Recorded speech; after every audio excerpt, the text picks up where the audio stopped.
Nevertheless, I've changed key circumstances to mitigate this slight risk, and have only provided details when necessary to illustrate a clinical point.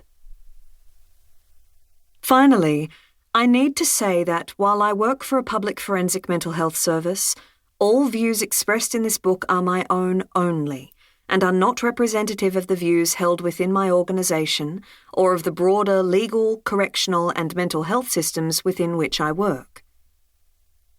Any discussion of specific mental health or correctional settings utilises information that is available in the public domain.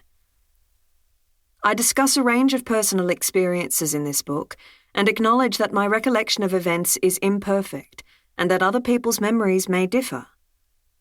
When I have discussed real events, names and identifying characteristics have been removed.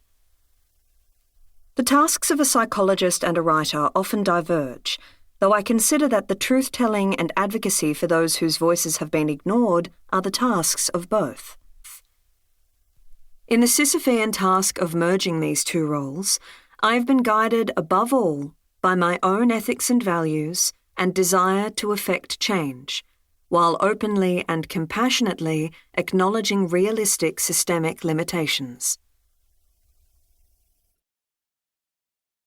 Introduction. The early years of the 2020s were exceedingly hard for many of us. We lived through a pandemic and all its attendant difficulties, including separations from those closest to us, illness and death, despair, collapsed health systems, and massive declines in mental health. Though my work remained stable, there were times I found myself shaken by a deep existential terror. Nothing felt meaningful. I felt utterly disconnected from everyone I loved, and I had no hope for humanity or myself. These terrifying dark thoughts and feelings made sense when placed in the context of a global pandemic. The COVID-19 pandemic brought to the world a type of collective trauma on a scale previously unknown in our lifetimes. This came not only in the form of health and economic forces, but also relational and social ones.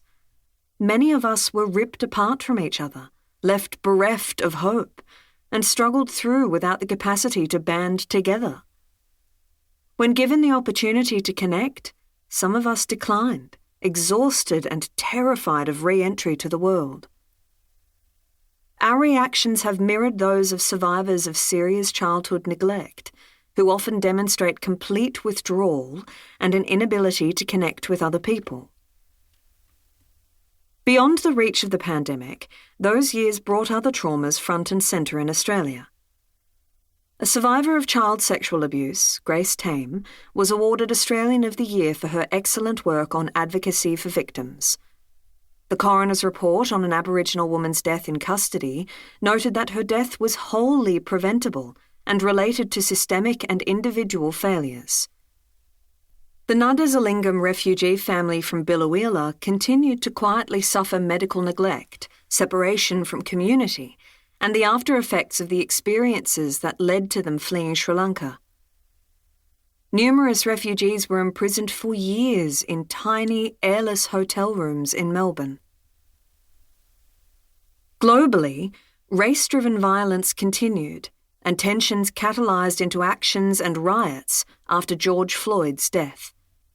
Women were killed by current and former partners.